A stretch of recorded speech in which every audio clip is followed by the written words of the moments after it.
नमस्कार, मैं प्रियंका। आप देख रहे हैं 4 PM। आखिरकार ट्रंप ने वही किया जिसका डर था। एक्सपर्ट्स ने दावा तो पहले ही कर दिया था कि अमेरिका इतनी आसानी से तो सीज फायर नहीं करेगा, लेकिन धोखे से ईरान में जश्न मना रहे लोगों पर अटैक होगा, इसकी उम्मीद कम थी। खबर है कि एक तरफ तेहरान में अटैक हुआ है तो वहीं दूसरी तरफ ईरान ने अमेरिकी मिसाइलों को आसमान में ही मार गिराया है, तो तहलका मच गया है। तो फिलहाल कैसे ईरान ने अपना एयर डिफेंस सिस्टम एक्टिव करके अमेरिका के पूरे प्लान पर पानी फेर कर रख दिया है, आपको तस्वीरों समेत खबरें दिखाएंगे। लेकिन खबर में सबसे पहले शुरुआत डोनाल्ड ट्रंप के खेल से करते हैं। आपको तस्वीरें दिखाते हैं कि किस तरीके से डोनाल्ड ट्रंप ने अब तक का सबसे खतरनाक अटैक ईरान पर प्लान किया है। वीडियो में आप देख सकते हैं कि तस्वीरें निकलकर सामने आई हैं और ये तस्वीरें ईरान की महर न्यूज एजेंसी की तरफ से शेयर की गई हैं। इसमें साफ दिखाई दे रहा है कि पहले तो मिसाइल आती है, लेकिन ईरान का एयर डिफेंस सिस्टम उसको हवा में ही मार गिराता है। आपको बता दें कि इन तस्वीरों को लेकर दावा किया जा रहा है कि अमेरिका के यूएस ट्रिपोली या फिर कि यूएस जेरोल्ड की तरफ से एक मिसाइल ईरान पर दागी गई, जिसको ईरान ने हवा में ही धराशाही कर दिया है। आपको बता दें कि सूत्रों के हवाले से खबर निकलकर सामने आई है कि अमेरिका की तरफ से तेहरान पर जो मिसाइल अटैक हुआ है, इसमें किसी तरह का कोई हथियार नहीं मौजूद था।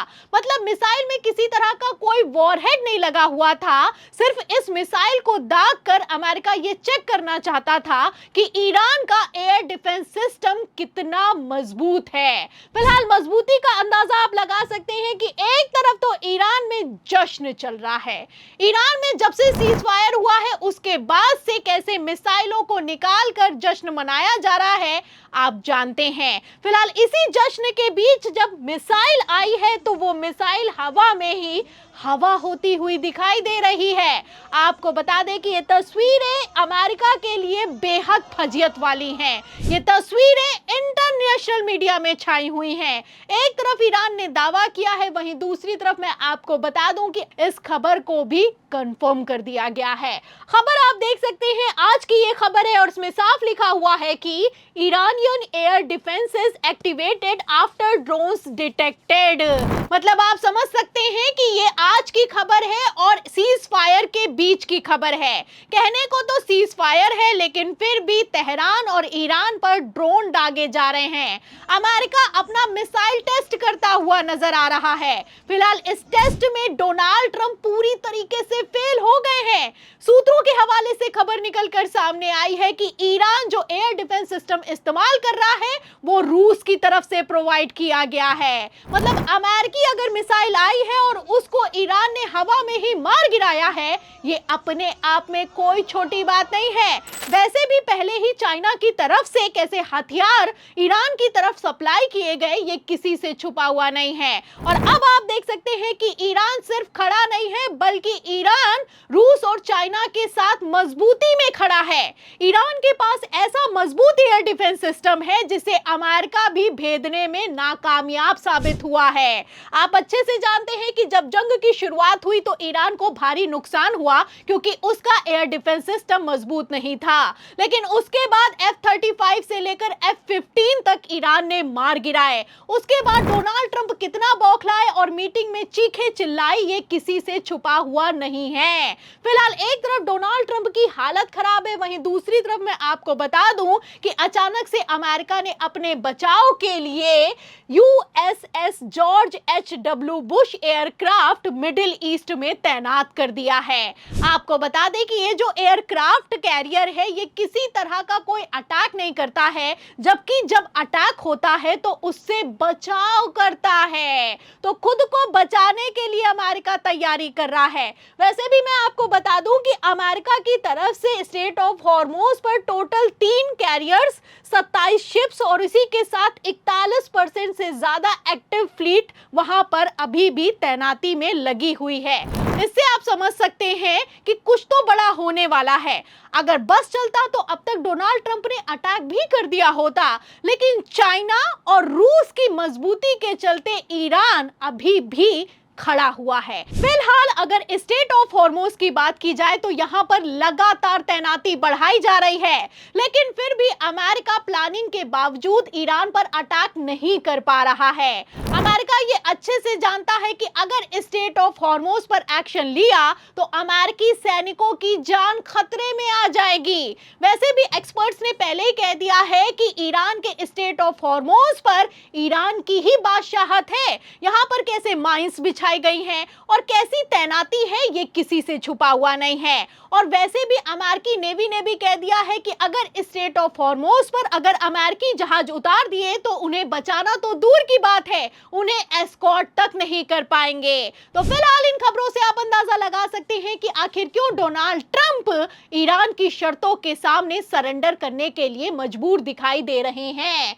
आपको बता दें कि खबरें तो यहां तक निकलकर सामने आ रही हैं कि डोनाल्ड ट्रंप अब वो जो ईरान के छोटे छोटे जहाज हैं उनको तक मारने के लिए आदेश पारित कर रहे हैं। मतलब कहां तो बड़े बड़ी तैनाती की गई थी, लेकिन अब आप देख सकते हैं कि लेटेस्ट खबर में लिखा हुआ है कि Trump orders US navy to shoot and kill any boat putting mines in state of Hormuz. मतलब छोटे छोटे जहाजों के दम पर कैसे ईरान ने बड़े बड़े जहाजों पर कब्जा कर लिया, इसका वीडियो आप देख चुके हैं। फिलहाल अब इन्हीं को मारने के लिए डोनाल्ड ट्रंप ने आदेश पारित किया है।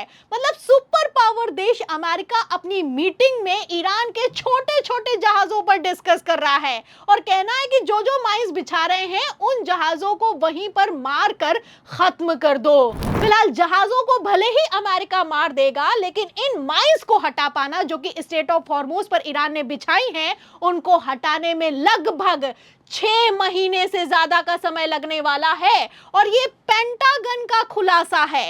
ऐसे में आप समझ सकते हैं कि एक तरफ अमेरिका इस जंग से बाहर निकलना चाहता है, वहीं दूसरी तरफ ईरान इस जंग से इतनी आसानी से डोनाल्ड ट्रंप को बाहर तो नहीं होने देगा। और जब तक अमेरिका सरेंडर नहीं करेगा तब तक तो किसी तरह की कोई बातचीत भी नहीं होने वाली है। फिलहाल डोनाल्ड ट्रंप ने एक बार फिर से डराना धमकाना शुरू कर दिया है। ट्रंप की तरफ से लेटेस्ट जो बयान निकलकर सामने आया है उसमें ट्रंप का कहना है कि हमारे पास अभी बहुत ज्यादा हथियार मौजूद हैं और हम लोडेड हैं और लॉक्ड हैं और वॉर के लिए पूरी तरीके से तैयार हैं। फिलहाल अगर तैयार हैं तो एक्शन क्यों नहीं लेते, हमला क्यों नहीं करते, इसी को लेकर सवाल किया जा रहा है।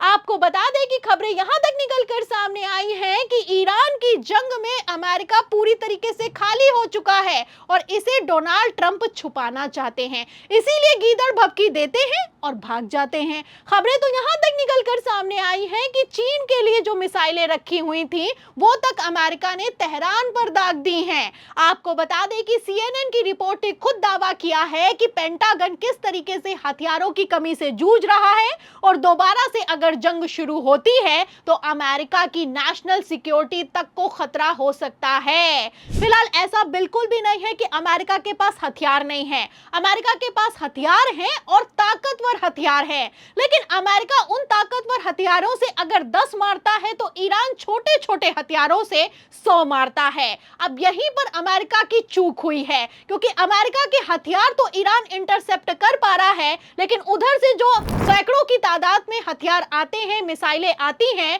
उनमें से कुछ तो इंटरसेप्ट हो जाते हैं लेकिन ज्यादातर अपने टारगेट को हिट करते हैं। इसीलिए इजराइल में कैसे तबाही मची है आप जानते हैं। आपको बता दें कि CNN की रिपोर्ट बताती है कि अमेरिका अब धोखे से बड़े अटैक का प्लान कर रहा है, क्योंकि दूसरे दौर की बातचीत में तो ईरान शामिल नहीं हुआ है और शुक्रवार की बातचीत को लेकर जो ट्रंप ने दावा किया था अब वो भी फेल होती हुई नजर आ रही है।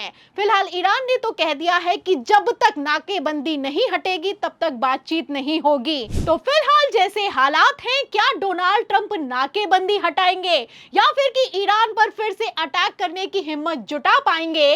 इन सभी सवालों के जवाब में पूरी रिपोर्ट पर आपको क्या लगता है? आखिर अमेरिका से चूक कहां हो गई है? हमें कमेंट बॉक्स में जरूर लिखिए। वीडियो को ज्यादा से ज्यादा शेयर करें, हमारे चैनल को लाइक करें, सब्सक्राइब करें, ज्वाइन करें। फिर मिलते हैं अगली खबर के साथ, तब तक के लिए धन्यवाद।